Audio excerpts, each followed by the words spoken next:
On the campaign trail, Democratic presidential candidates have made it very clear over the past couple of months, you do not deserve the right to defend yourself. They have bodyguards, you're paying for them. But when they get power, they're going to take your guns away. Every candidate should pledge that they would support a ban and buyback of the 15 million assault weapons in our country. We need a renewed assault weapons ban. And ban the sale and distribution of assault weapons.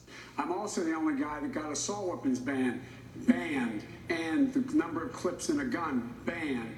Universal background checks and a renewal of the assault weapons ban.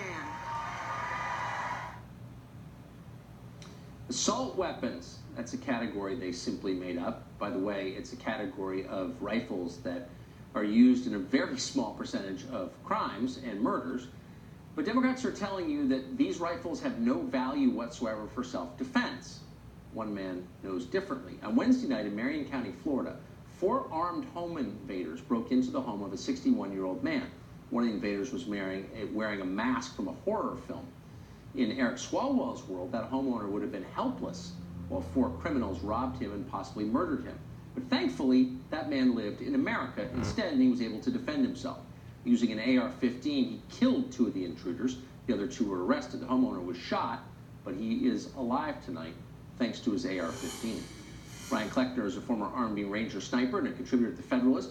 He joins us tonight. So, Ryan, I was confused by this story because I've been listening to Eric Swalwell, clearly an expert on firearms, who said that the AR-15 is useless as a home defense weapon. But here it was used for home defense. How did that happen?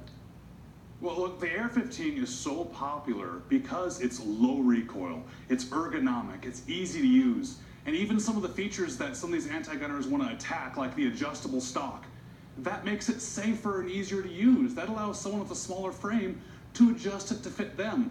It is a popular firearm for a reason.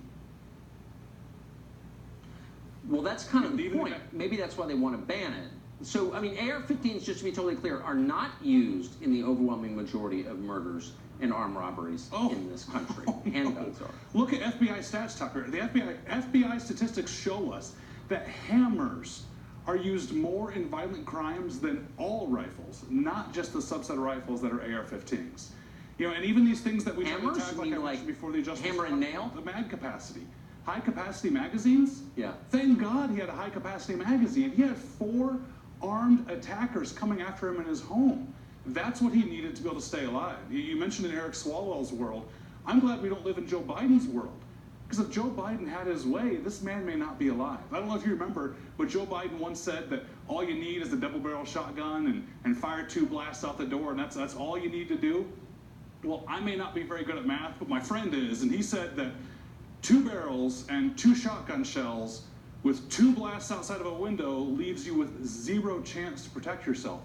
Not only is it reckless and dangerous to be firing outside a window like Joe Biden would suggest, but if AR-15s were banned, this man may not be alive. So is it a little weird to hear a guy who's surrounded by taxpayer-funded bodyguards telling you what you need to defend yourself? Of course it is. I actually see the same argument with walls and guns and everything. It's good enough, you know, for them, but not for us. It's downright scary. Exactly. No, that's exactly right. So is there, do you think, any momentum for a ban on rifles like this? I mean, I hope not. There seems to be in the Democratic candidates, but when they talk about renewing the assault weapons ban, they're hinting at the previous one we had. Remember during the Clinton era, we had the assault weapons ban. I'd love to go back and show them the stats. That's when violent crime actually went up. In the middle of the assault weapons ban, violent crime was at its worst. Violent crime has steadily decreased ever since we stopped that ban. Why in the world would we go back to that? All we're going to do is remove people like this man's ability to defend himself. So last question. I know I've asked you this before, but it's something that gnaws at me. There's no evidence that what they're proposing will make the country safer.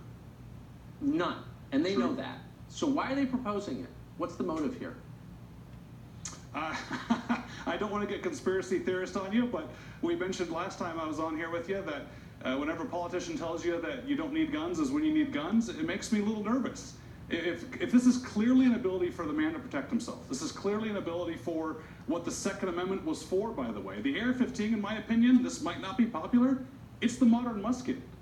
The musket at the time when we had it, when the Second Amendment was written, that was a military-grade firearm. It's what was common, it's what was used, it's what people knew how to use and have in their homes. That's what the AR-15 is today, and trying to take it away, it flies in the face of the statistics that actually keep us safer. They're not being used in the majority of these crimes, and here's just one more example of a defensive gun use using an AR-15 that I'm glad he had.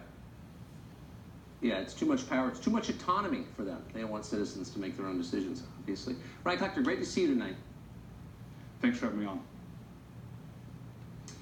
Well, the left would like to change the Constitution, to change America's voters, and to take over the American economy. But do they want more? Do they want to change America's soul? A new book argues that yes, the left would like to destroy Christianity in America. The author joins us with his case next.